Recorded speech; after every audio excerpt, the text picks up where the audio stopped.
I've heard from a lot of drivers that different companies have offered them lease to own purchase options. I've done this with my drivers too, but the difference is they always walk away with the title when they finish making the payments. But what I hear from other drivers is that they almost never reach the end of that.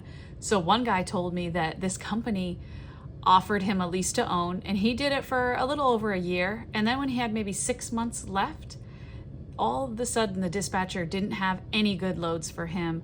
He would be sitting for like 3 days, nothing available. And it got to a point where he just couldn't make the payments anymore, and they took the truck back.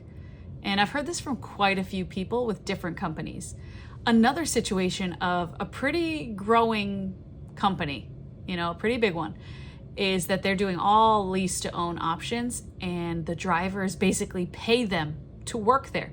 They don't make any money. All the fees are so high that they don't make any money.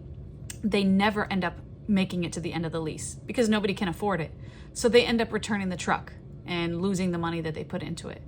And then even one guy told me that when he went home and he parked the truck in the yard of the company, that they put the truck in the shop, did some repairs and maintenance, and then gave him a bill for almost $20,000.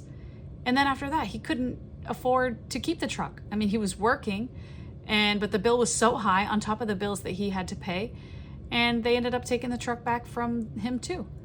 So I'm not sure if you've heard of any of these lease to own options, but everybody has a different story with them.